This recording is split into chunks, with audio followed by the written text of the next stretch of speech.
देख प्रिया, तू ऐसा वैसा कुछ करने की सोचना भी मत। अनीस अच्छा लड़का नहीं है, अभी भी समय है, संभल जा। प्रज्ञा दीदी के शब्द मानो पटरी पर दौड़ती रेलगाड़ी का पीछा कर रहे थे। भय, आशंका, उत्तेजना के बीच हिचकोले लेता मन अतीत को कभी आगे तो कभी पीछे धकेल देता था। कुछ देर पहले रोमांचकारी सपनीले भविष्य में खोया मन जाने क्यों अज्ञात भय से घिर गया था। मम्मी पापा की लाडली बेटी और प्रज्ञा दीदी की चहेती बहन घर से भाग गई है, यह सबको धीरे धीरे पता चल ही जाएगा। अल सुबह आँख खुलते ही मम्मी चाय का प्याला लेकर जगाने आ जाएंगी। क्या पता रात को ही सब जान गए हों। कितना समझाया था प्रज्ञा दीदी ने कि इस उम्र में लिया गया एक भी गलत फैसला हमारे जीवन को बिखेर सकता है। जितना दीदी समझाने का प्रयास करती उतनी ही दृढ़ता से बिंदास प्रिया 2 कदम अनीस की ओर बढ़ा देती। प्रिया अपनी पढ़ाई पर ध्यान दे, यह प्यार व्यार के चक्कर में पड़कर अपने भविष्य से मत खेल।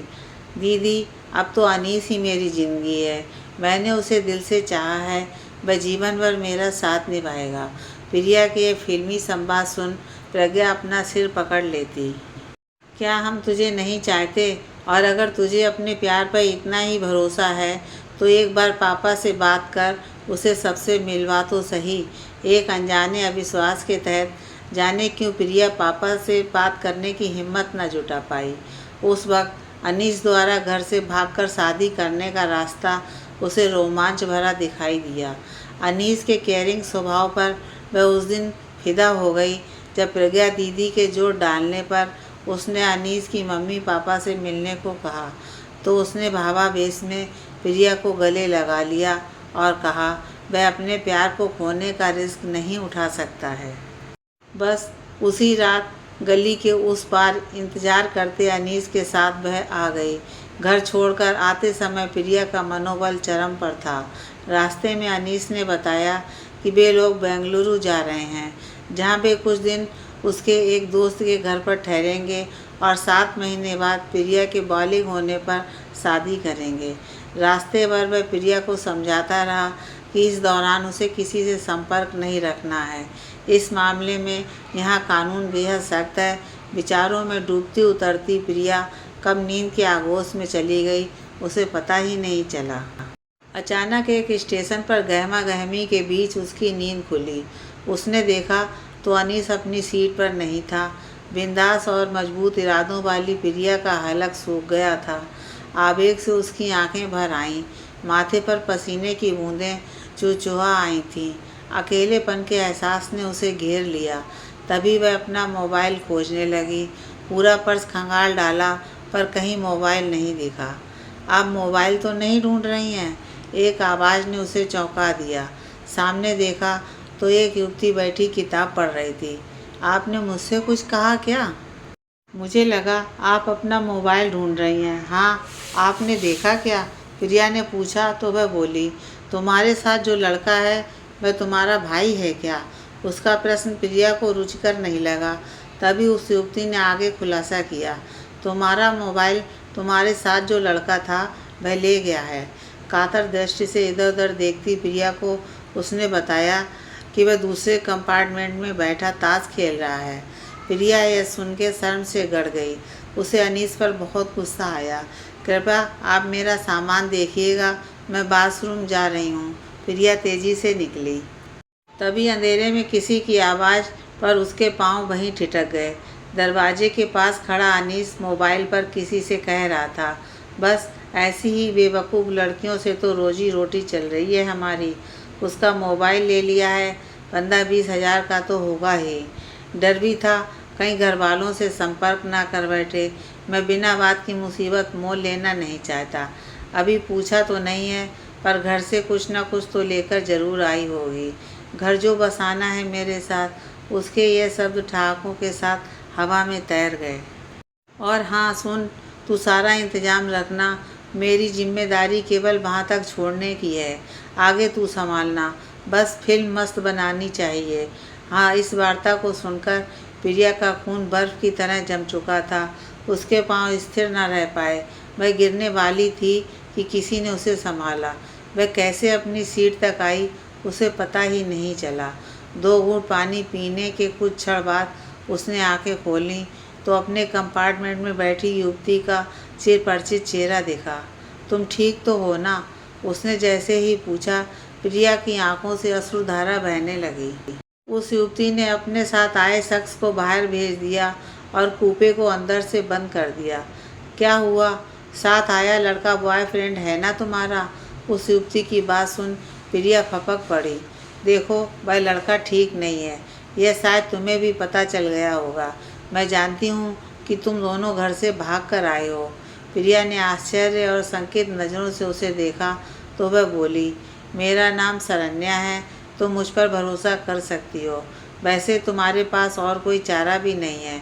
युवती की बातों में सच्चाई थी। वैसे भी अनीस का जो भीभत्स चेहरा वह अभी अभी देख कर आई थी, उसे देख कर तो उसकी रूह कांप उठी थी। देखो, जो गलत कदम तुमने उठाया है, जिन कांटों में तुम उलझी हो, उससे निकलने के लिए तुम्हें साहस जुटाना पड़ेगा। शरण्या की बातों का प्रभाव प्रिया पर पड़ा। कुछ देर में ही वह संभल गई। प्रिया नाम है ना तुम्हारा? अपने पापा का नंबर दो मुझे, उसने अधिकार से कहा तो प्रिया ने पापा का नंबर बता दिया। वह युवती बात करने के लिए बाहर चली गई। अब तक प्रिया स्थिति का सामना करने को तैयार हो गई थी। कुछ देर में वह वापस आई और बोली, मैंने तुम्हारे पापा से बात कर ली है, वह अगली फ्लाइट से बेंगलुरु पहुंच रहे हैं। अब तुम्हें क्या करना है, यह ध्यान से सुनो। वह प्रिया को कुछ बताते हुए अपने साथ आए युवक से बोली, मैडम के साथ जो व्यक्ति आया है उसे बताओ कि यह उसे बुला रही है। और हाँ अर्जुन, कुछ देर तुम बाहर ही रहना। कुछ देर बाद ही अनीस आ गया तो प्रिया उसके शिकायती लहजे में बोली, तुम कहाँ चले गए थे अनीस? मैं कितना डर गई थी, मालूम है तुम्हें? अनीस उसकी बात सुनकर तुरंत बोला, मैं तुम्हें छोड़कर भले कहाँ जाऊँगा। प्रिया ने कूपे की लाइट जला दी। उसे कुछ देर पहले जिस अनीस की आंखों में प्यार का समुंदर नजर आ रहा था, अब उनकी मक्कारी दिखाई दे रही थी। अब वह अपनी खुली आंखों से देख रही थी कि किस तरह सतर्कतापूर्वक अनीस इधर उधर देख रहा था। तभी प्यार से प्रिया ने उससे कहा, मैं तुम्हें एक खुशखबरी देना चाहती हूँ। क्या? भौचक्का सा वह बोला तो प्रिया ने कहा, जानते हो पापा हमारी शादी के लिए राजी हो गए हैं और बेबी बेंगलुरु पहुँच रहे हैं। प्रिया के इस खुलासे से अनीस का तो रंग ही उड़ गया। वह अचानक बिफर गया। बेवकूफ़ लड़की, मैंने मना किया था कि कहीं फ़ोन मत करना। तभी मानो उसे कुछ याद आया हो, ना चाहते हुए भी उसके मुंह से निकला, तुम्हारा मोबाइल तो मैं जानती हूँ, वह तो तुम्हारे पास है। इससे पहले कि अनीस कुछ और पूछता, प्रिया अपना आपा खो चुकी थी। उसका हाथ पूरे वेग से लहराया और अनीस के गाल पर तेज आवाज़ के साथ झन्नाटेदार चांटा पड़ा। क्रोध और अपमान से उसका बदन कांप रहा था। अनीस का सारा खून निचुड़ गया था। शोर शराबे की आवाज़ बाहर तक चली गई थी। लोगों ने अंदर झांकना शुरू कर दिया था। उतनी देर में टीटीआई भी आ गया। उसने पूछा कि क्या माजरा है, तो बड़े इत्मीनान से वह युवती उठकर आई और बोली, ये मेरी रिश्तेदार है। दरअसल ये हमारे साथ बैठा एक यात्री है। हमें लगता है कि इसने हमारा मोबाइल चुराया है। आप पुलिस बुलाइए। अनीस के चेहरे की हवाइयाँ उड़ने लगी थीं। देखिए मैडम, यह फर्स्ट क्लास का डिब्बा है। आप इसमें बैठे यात्री पर इस तरह का इल्ज़ाम नहीं लगा सकती। टीटीई के बोलने पर अर्जुन बोला, मैं भी इनको यही समझा रहा हूँ कि पुलिस के झंझट में पड़ने से पहले खुद तसल्ली कर लो। इतना कहते ही उसने अनीस की जेबें खंगालते हुए प्रिया का मोबाइल निकाल लिया। अनीस सकते में था, पासा यूँ पलट जाएगा उसने तो स्वप्न में भी नहीं सोचा था। तुरंत फुरत रेलवे के 2 पुलिस कांस्टेबल आए तो उस युवती ने अपना पहचान पत्र दिखाया। एसीपी शरण्या। पढ़कर दोनों ने उसे एक करारा सैल्यूट बजाया तो टीटी सहित प्रिया भी अचंभे में पड़ गई। टीटी हंसकर बोला, क्या बेटा, चोरी भी करी तो पुलिस वालों की। एसीपी शरण्या ने अर्जुन से कहा, इंस्पेक्टर अर्जुन, आप इसके साथ अगले स्टेशन पर उतर जाइए। मैं बताती हूँ आपको आगे क्या करना है। और हाँ, ज़रा इसे समझाना और ख़ुद भी ध्यान रखना कि इस लड़की का नाम बीच में ना आए। हंगामे के बीच अनीस को अगले स्टेशन पर उतार लिया गया। ट्रेन में सवार यात्री इस पर अपनी अपनी टिप्पणी देने में मशगूल थे। प्रिया अपमान और शर्मिंदगी से भरी देर तक रोती रही। तभी शरण्या ने सांत्वना भरा हाथ उसकी पीठ पर फेरा तो वह शरण्या के गले लग गई और बोली, आपने मुझे बचा लिया, आपका यह एहसान मैं कभी नहीं भूलूंगी। उसकी बात पर शरण्या हंस पड़ी और बोली, कैसे नहीं बचाती तुम्हें? ये तो वही बात हुई कि एक डॉक्टर के सामने किसी ने खुदकुशी करने की कोशिश की, जान तो उसकी बचानी ही थी। यह मेरी पहली नियुक्ति है आईपीएस ऑफिसर के रूप में। तुमने तो मुझे शुरू में ही इतना बड़ा केस दिला दिया है। मैं तो तुम्हें देखकर ही समझ गई थी कि तुम घर से भाग कर आई हो। ट्रेन में चढ़ते वक्त तो तुम किसी दूसरी ही दुनिया में थी, किसी और का तुम्हें होश ही कहाँ था। अलबत्ता वह लड़का ज़रूरत से ज़्यादा सतर्क था। दूसरों को ऑब्जर्व करना मेरी हॉबी है। उसे देखकर ही मैं समझ गई थी कि वह लड़का ठीक नहीं है।